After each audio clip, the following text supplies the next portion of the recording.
a literatura espírita. A família na literatura espírita.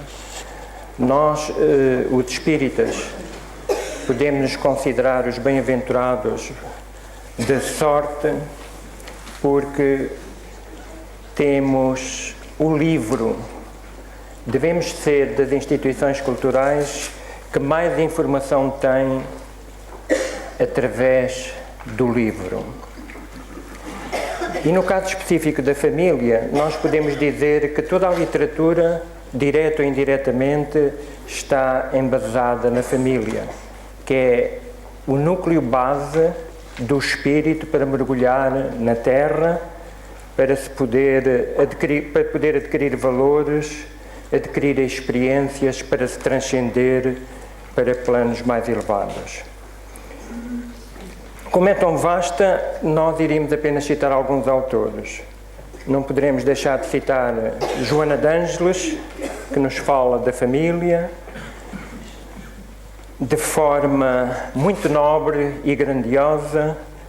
Não podemos deixar de falar de Raul Teixeira e a inolvidável Ivone do Amaral Pereira. A obra de Ivone do Amaral Pereira, no que respeita à família, é impressionante. Quem não leu a trilogia Nas Voragens do Pecado, iniciada no século XVI, essa trama prolongada pelo século XVII, século XVIII, que depois vai continuar, portanto, no Cavaleiro de Noumier e encerrando no drama da Bretanha. Memórias de um Suicida trata da família, famílias que foram desajustadas. Mas de todos esses autores, nós iremos escolher dois autores. Iremos escolher a base que todos conhecem e que é incontornável dentro do movimento espírita, que é Francisco Cândido Xavier. Foi ele a base de que a espiritualidade maior se serviu para trazer à Terra conceitos que nos espantam, que revolucionam o nosso pensamento, que mexem nos nossos sentimentos.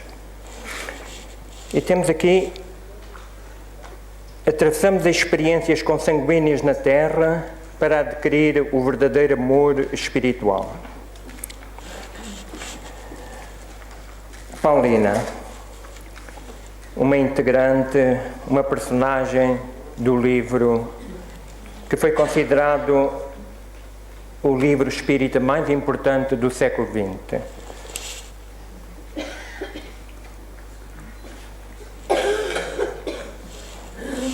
Estamos a falar do nosso lar.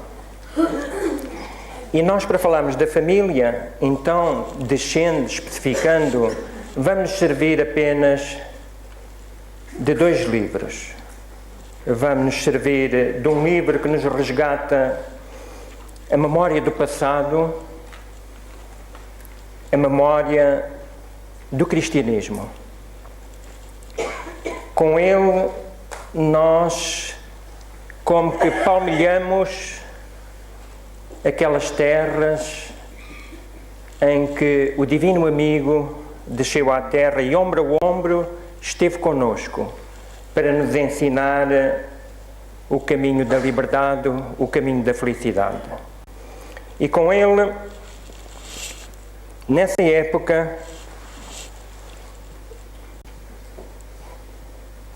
contemporâneo, 3 anos mais novo, 3, 4 anos mais novo que o Cristo, temos um patrício, criatura de suma importância na sociedade romana.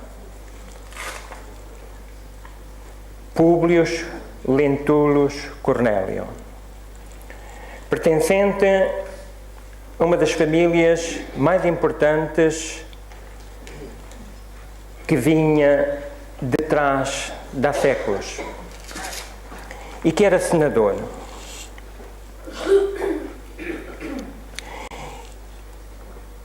E ele relata essa história verídica em que ele teve a oportunidade de se cruzar com esse ser extraordinário que passou pela Terra. Ele não tinha capacidade, devido aos preconceitos da sociedade, de o poder entender. Era impossível ele entender. A questão era uma criatura boa, honesta, mas tinha estratificado o preconceito da classe. A questão do perdão não poderia existir naquela época. A questão da igualdade era impossível. E ele não podia, portanto, entender esse ser. Nós mostramos aqui as capas dos últimos 40 anos, por ordem crescente.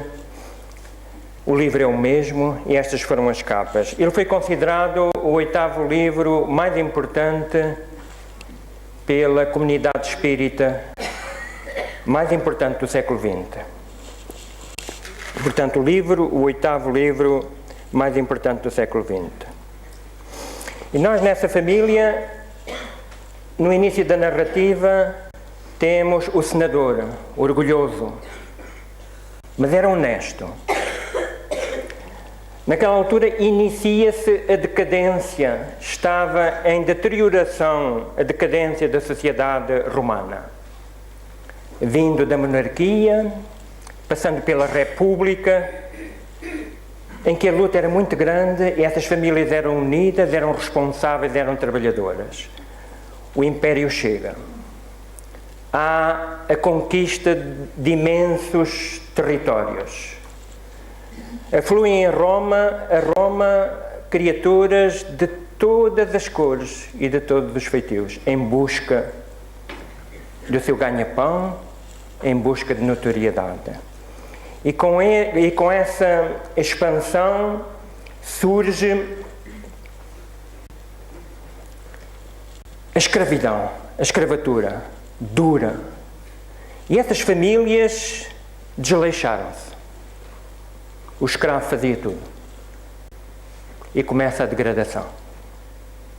Atinge o ápice com Augusto, o primeiro imperador, e poucas famílias ficaram invulneráveis à corrupção, à degradação da família. E a família do Públio não. Ele, como nós dissemos, era uma criatura reta, era senador. Após o imperador, o senador era a criatura que tinha maior poder, maior respeitabilidade. A sua especialidade eram as leis. E nesta altura da narrativa, ele sente-se angustiado, sofrido, porque a sua filha,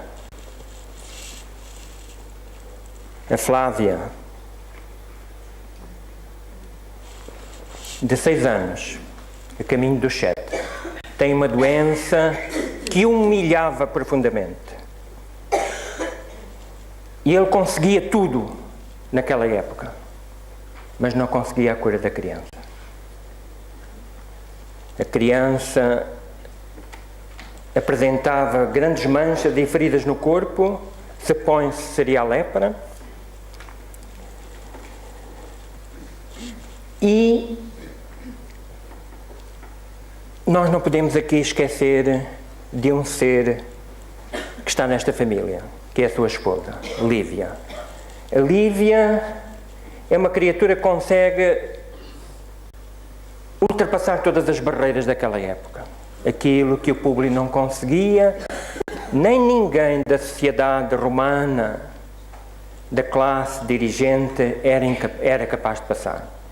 Nomeadamente a igualdade o perdão, o respeito pelo servo e muito menos pelo escravo, que eram consideradas coisas. Mas Lívia não.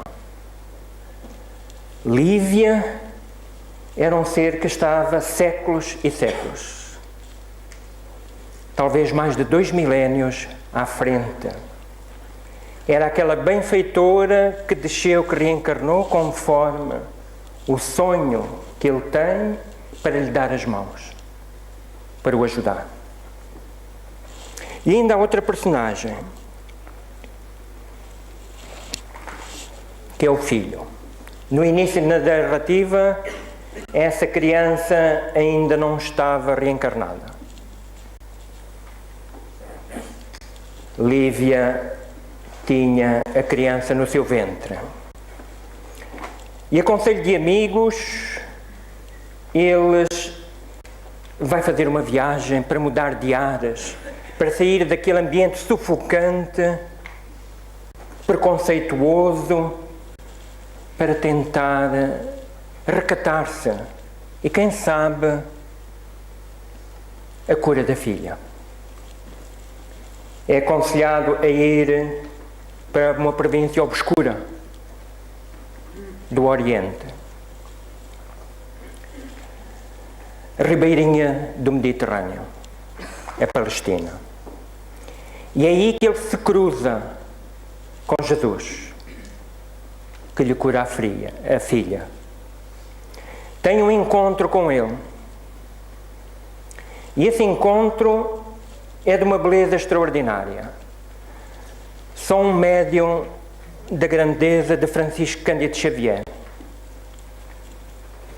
com aquela sensibilidade imensa, de ouro, poderia transmitir, impregnar esta história de uma vibração que nos faz arrepiar e que nos faz correr as lágrimas.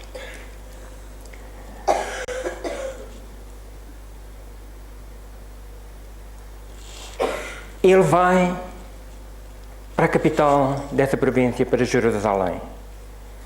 Mas aí essa cidade já estava corrompida por Roma, o patriciado corrupto, doente, e era um sufoco para essa família, muito particularmente para Lívia, que não se sentia bem. E ele sentia-se angustiado. Ele procura um recanto mais afastado da capital. É sugerido Cafarnaum, das zonas mais humildes da Galileia, pobre, atrasada em relação à zona sul, a Israel.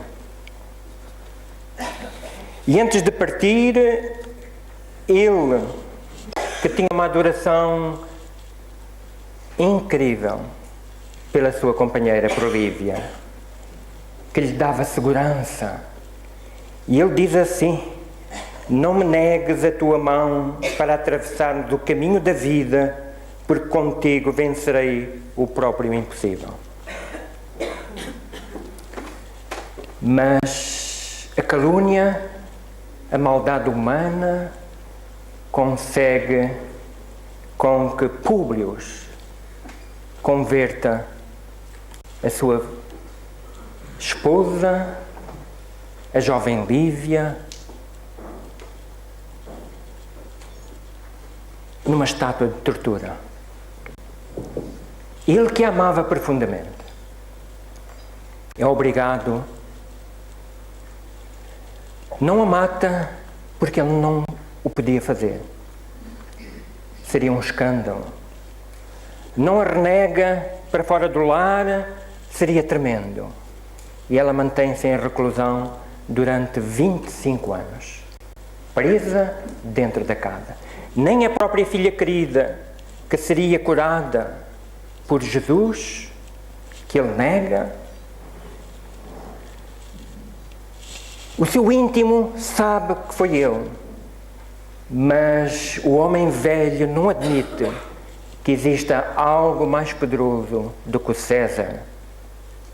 mais poderoso do que os reis, do que os deuses de Roma.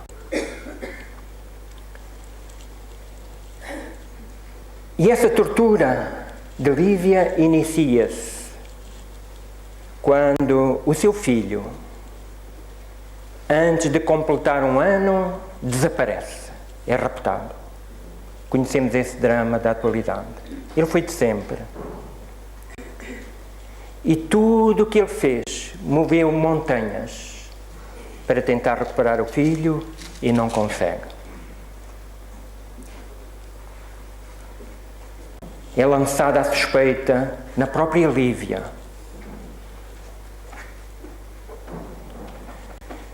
É uma angústia tremenda que esse ser passa, e só um ser da grandeza de Lívia terá possibilidades de não se desestruturar para poder enfrentar a vida e poder resgatar o seu companheiro de muito tempo.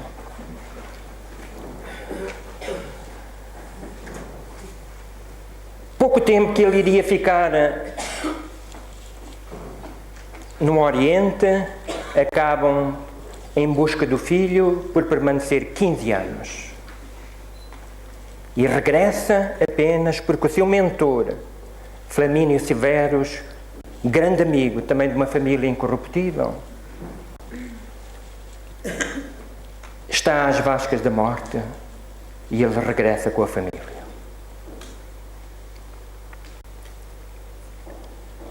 Mais tarde,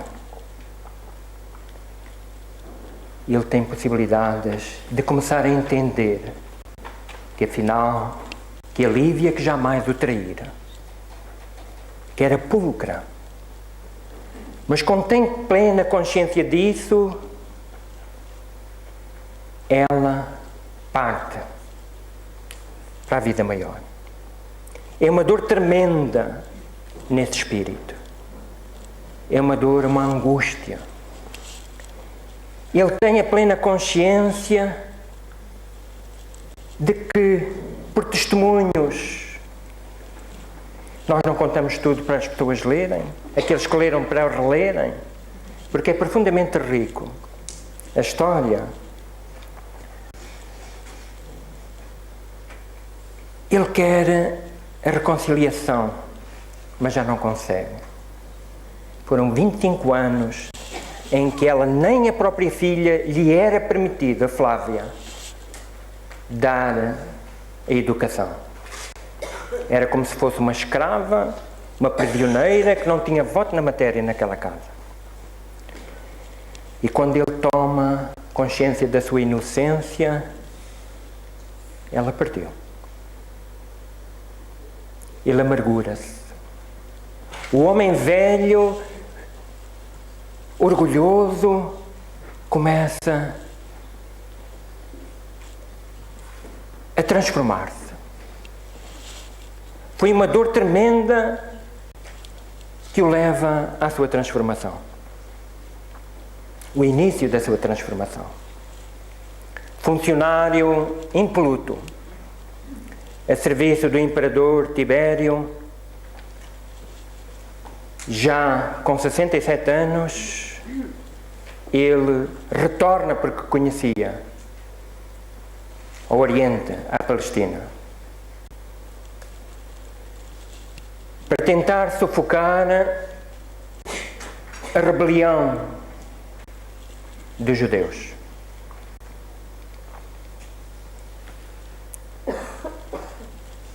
E nessa sociedade judaica existia outro pai que muito sofria, porque viu o seu filho ser escravizado devido à intolerância, à incapacidade do próprio Lentulus. Esse senhor torna-se um dos grandes responsáveis pela rebelião e pelo poder do Sinédrio, é André Gióias. No cerco, no ano 70 de Jerusalém, em que a ferro e fogo esse povo é esmagado, torturado e morto, escravizado, os sobreviventes, nomeadamente os chefes, num ápice final de voluntarismo do senador, de Públio, ele é perdonado. É levado à presença de Giórias. Ele não o reconhece, mas sente que há ali qualquer coisa entre aquele homem. E antes que chegasse a salvação, ele manda chamar um escravo, Italo. Tem cerca de 40 anos. E cego. E esse Italo não é mais nem menos do que o filho que foi escravizado.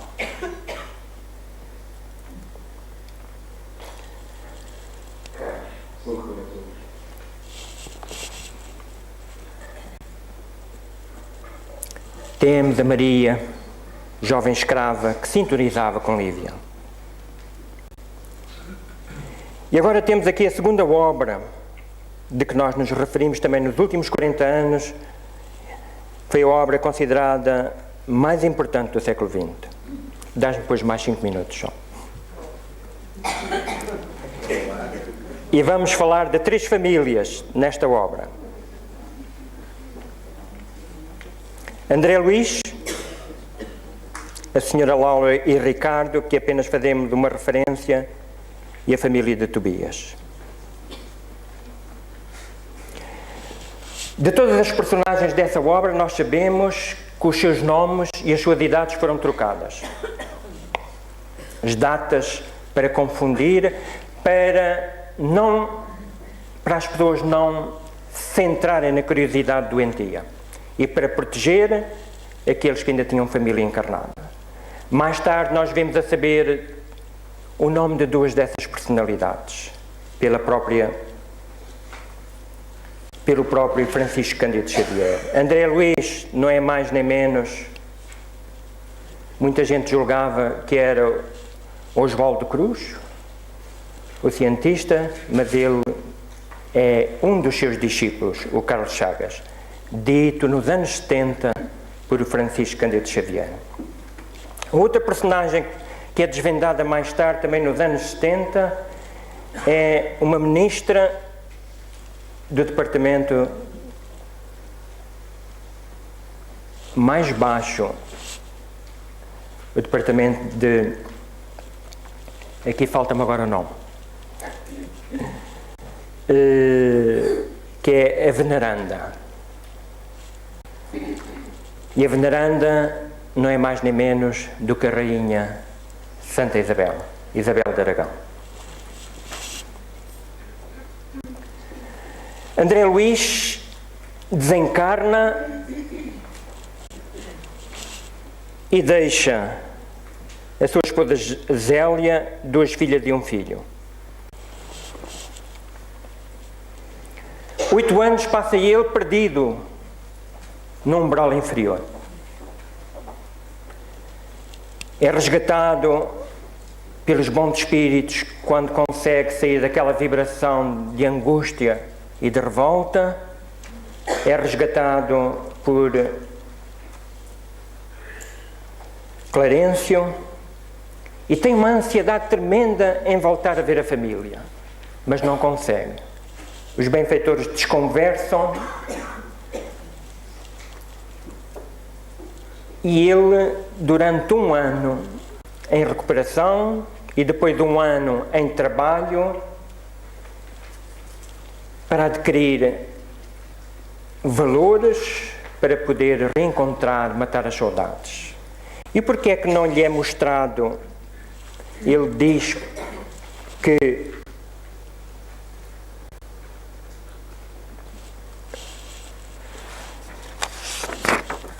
e porquê é que não lhe é mostrado não lhe é dada a oportunidade de matar saudades junto à família? Porque ele necessita de compreender e sentir que não é proprietário da mulher, da Zélia. mas sim seu amigo. E que não é dono dos seus filhos, mas sim companheiro de luta e de realização. E ele não era capaz. Foram precisos aqueles 2 anos de trabalho, de renúncia e de experiências para poder entender isso. Porque Zélia, sozinha com 3 filhos, teve de constituir família novamente. E ele não pensava nisso. Sozinha no mundo, não pensava nisso. Ele não estava preparado para entender isso. E ela contrai casamento com o Dr. Ernesto. E quando ele chega, quando lhe é autorizado, ele apanha um choque. Quando vê que a mulher, que o lar já não lhe pertencia. Mas nessa altura ele já estava preparado para entender. Custou muito. E quando entendeu, ele diz mesmo: senti que vigorosos laços de inferioridade se haviam rompido de mim para sempre.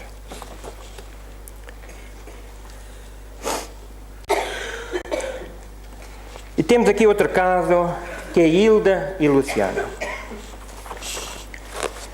É um caso do Tobias. O Tobias desencarna quando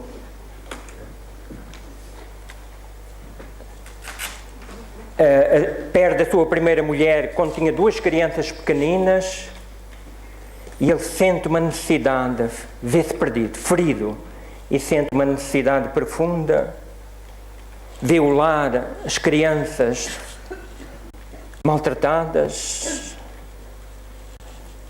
e necessita reconstituir família. Então casa com Luciana, que é a irmã de Hilda. Nas primeiras leituras eu não me tinha apercebido, mas depois, lendo com atenção, nós vemos.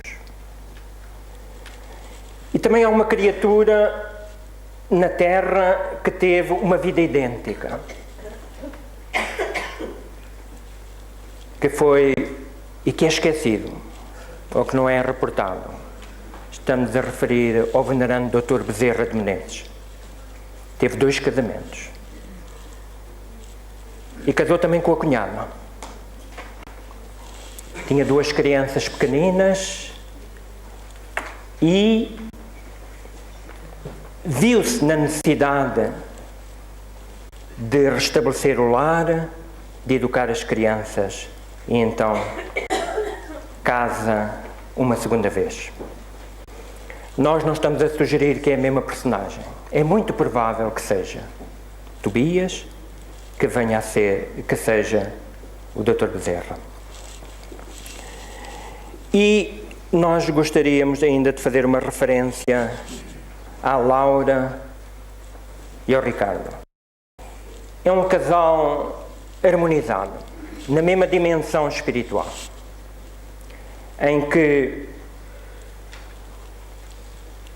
os filhos, todos ao desencarnarem, vão para o mesmo patamar, vão todos para o mesmo lado. E na altura da narrativa é-nos contado que Ricardo está reencarnado com 3 anos. Numa noite, antes da despedida para voltar à Terra, a dona Laura faz uma reunião de família, em que, devido à grandeza, numa noite, pela 1 da manhã, Ricardo, criança no corpo, é libertado, é descondicionado e ele assume a postura, o que é muito raro, devido à sua capacidade mental, à sua evolução. Ele assume a postura e manifesta-se no lar, nessa reunião de confraternização. E é-lhe pedido, a filha Judite, uma das filhas: pai, o que é que queres que a gente te faça? E ele diz, eu quero que roguem ao Senhor para que eu nunca disponha de facilidades. Notem bem, na terra, a fim de que a luz da gratidão e do entendimento permaneça viva em meu espírito. Poucos espíritos conseguem se descondicionar do corpo infantil. Raros. É preciso de ter determinados valores para conseguir, em pouco tempo, nomeadamente no desdobramento, assumir a posse de adulto. E vamos terminar como começámos. É um diálogo entre uma das personagens, que é Paulina, que vem trabalhando pela união da família, para o seu pai, que está feito num farrapo nas câmaras de retificação. E ela diz, o Senhor da vida permite-nos a paternidade ou a maternidade no mundo, a fim de que apreendamos a fraternidade sem mácula. Os nossos lares terrestres são cadinhos de purificação dos sentimentos ou templos de união sublime a caminho da solidariedade universal. Queridos amigos, eu convidava-vos, quem já leu O Nosso Lar, releia O Nosso Lar.